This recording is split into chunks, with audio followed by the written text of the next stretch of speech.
So UFC 318 is this weekend. Holloway vs Porier 3, and these are my main card predictions. And the Silk Pyjama session is on, boys. Come and join the Silk Pyjama group. Alright, the bromosexuals. It's where you make your picks. People with the most points at the end of the season, which is 3 fight cards, is the champ. So far, I'm the interim champ. There's one more card left, which is this weekend. Alright, so come and join. Ready for next season. Make your picks. Get top of the rankings. Alright, and let's fucking go. It'll be linked in the description, and we'll go over my picks now. So, the main event. Holloway versus Porier. Who do I think is going to win? I've been going back and forth a little bit, mainly because I've been watching Max Holloway's interviews recently, and he's been doing a lot of cope. I've seen him say things like, Elia's 3-fight win streak isn't even that good. You're in that win streak, Max.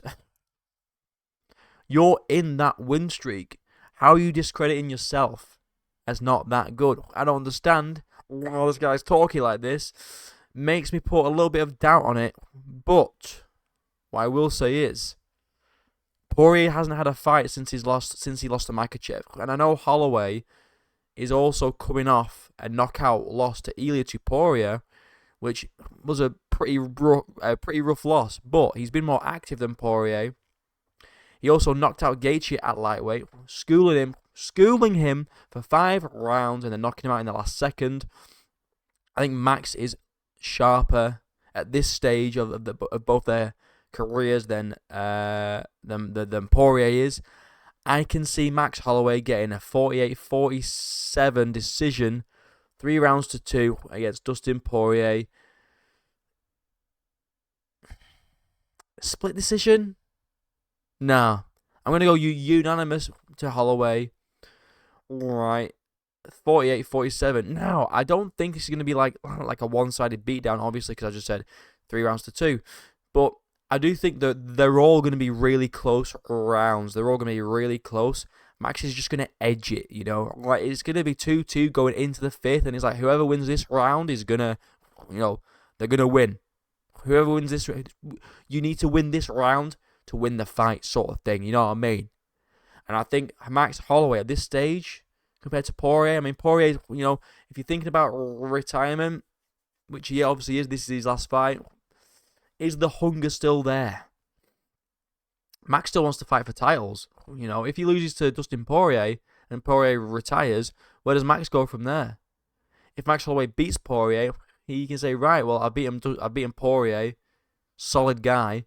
I want to go up the rankings some more. I want to fight fucking Arman Sarukian next. Maybe Oliveira. You know, maybe he could fight Oliveira, coming off that loss to Ilia Porier. Who knows? Work his way back up. Yeah, I think Max will be hungrier because he still wants to have a future in the sport. Porier less so. But in saying that, he might be hungry to end on a fucking bang, end on a win. You know, like Robbie Lawler. You know, when he had his retirement fight and he won it, great retirement. You know, so it's not impossible. Okay, Porier could get it done. I think it's gonna be pretty close. It's gonna be a solid boxing match. It's gonna be fight of the year contender. I don't think it will be fight of the year because we had Roy Val versus Joshua Van just recently, and that was one of the best fights of all time, not just of the year, of all time. So, I think this will be a close second. I can see it being an absolute scrap. It's going to be a great boxing match. He's going to be a solid boxing match. It's going to be really fucking good. Poirier's going to be pulling up his shorts and shit. You know, vintage Porier. But I think Max is going to be able to edge out those last 2 rounds. Well, not the last 2 rounds, but that last 5th round and get the decision. I could see a split, you know. And Porier does have the number on Max. I mean, he's 2-0 against Max, but one of them was, you know, Max's debut, and then another one was Max Holloway on a little bit of short notice. This is Holloway, full training camp, not his debut, experienced, ready to come to fight. I think Holloway is going to get it done via decision. Costa versus Copilov. Paulo Costa is absolutely shit. I'm picking Roman Copilov. Paulo Costa's last 5 fights, in fact, since he lost to Izzy, he's won 1 fight. I'm pretty sure. I'm just going to double check. But I'm pretty sure since he's lost to Izzy, he's won literally 1 fight. And that was against Luke Rockhold. He was coming off like a 2.5-year layoff or something like ridiculous like that. It's not like he was, beating a fucking, it isn't like he beat like a fucking world beater by any means. Let's see if I can get it up though, because it's not loaded. It's not loaded. It's when are we not loading? Well, fuck it. I'll fact check it later, but I'm pretty sure that that's right. Since he fought Izzy, he's only won 1 fight. When is he finished him? And that fight was Luke Rockhold, 2.5 years out ish. Kopilov's he's on the come up. I don't trust Costa no more. All right. I just don't think he's got it anymore. I think this should really be his retirement fight. I'm surprised he's still around. To be honest with you, I'm surprised he's still ranked. Last 6 fights, winning 1. And you're still ranked. These rankings are a joke. They don't mean anything. Tai Tuivasa's still ranked number 10. He's on a 5-fight losing streak. He hasn't won a fight since Derek Lewis. Like, how long ago was that? He hasn't won a fight since he fought Derek Lewis, bro. And he's still ranked number 10, but that's a different conversation. But yeah, the rankings are shit. I think Kopilov's going to get it done. Do I think by knockout? I don't know, because Paulo Costa's pretty tough. I can see like a decision win here. But then again, Costa's gone through a lot of fucking wars, hasn't he? So I can see a finish. I'm not too sure whether I want a finish or a decision for this one, but Kopilov's really good. Costa's on his way out. I don't see this going Costa's way.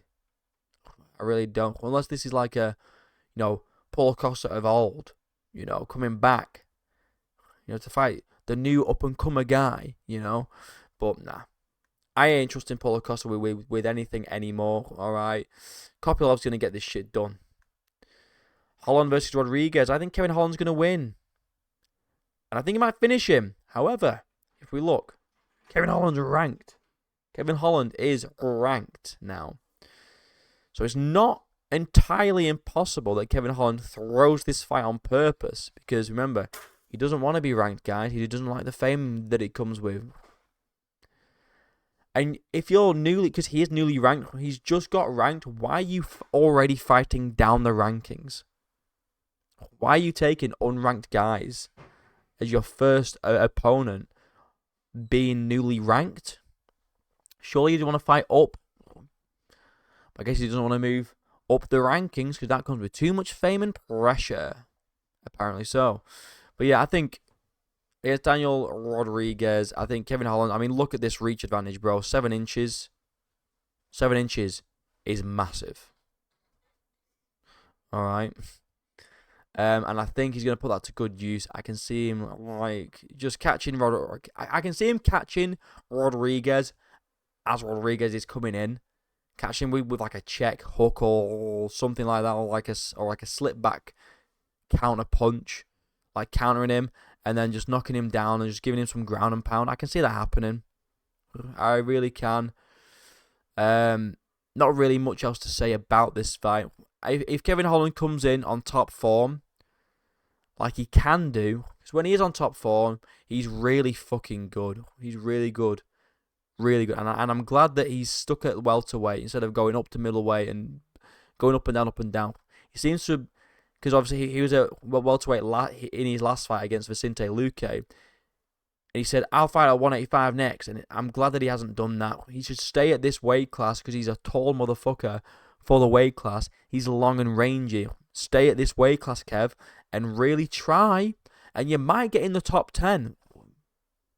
You might get in. Will you be top 5? Probably not. But top 10, I can see that happening. But you're not going to get top 10 if you fight unranked opponents, Kevin.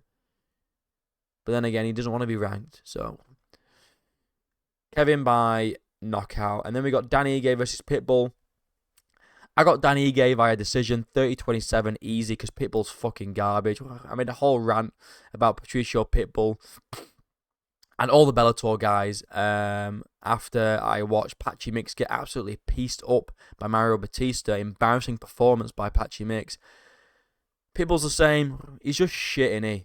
He's just fucking shit. He did nothing against Yair. I mean, Yair's good, though. But Pitbull did nothing. Dan Ige's a little savage. Dan Ige's the real Pitbull in this fight. I just want to say that. Dan Ige's going to go in there, take it to Pitbull, piece him up completely for 3 rounds straight. Exactly what Yair did, but less flashy because it's Dan Ige. But solid boxing match from Dan Ige, just on the inside, ripping to the body, ripping up top, really causing some nasty damage. And it's just going to be a 30-27 like clean sweep for Dan Ige. I'm not saying Dan Ige's like this like unbelievable world-class fighter, but he's fucking solid. He's a solid fighter. And Patricio Pitbull, disappointing. He's old, he's coming in. He's just come to the UFC too late. He has come to the UFC way too late. I don't see him getting knocked out. I'd be very impressed if Dan Ige does knock him out, but I can definitely see this going 3 rounds, 30-27, Dan Ige. Right, that's my picks. No, sorry, it's not. We got one more. Michael Johnson versus Daniel Zellhuber. Now, Zellhuber coming off an absolute war against Ribovic. Yes, he lost that fight, but it was a split decision, and it was very fucking close. Fight of the year last year, alright?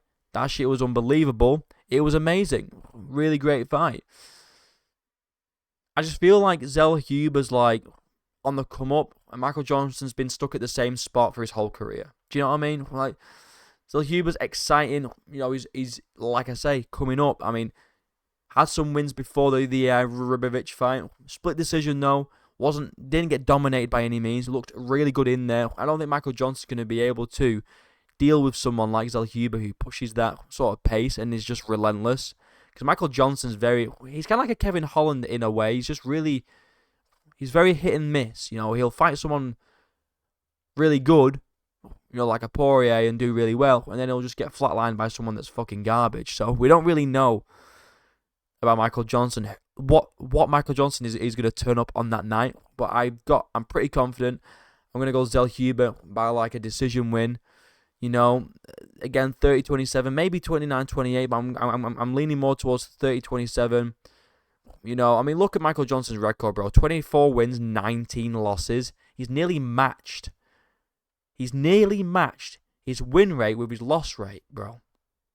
How are you going to lose 20 fights nearly and have 24 wins, You're nearly 50-50, bro. You're nearly at 50-50 percentage on your record.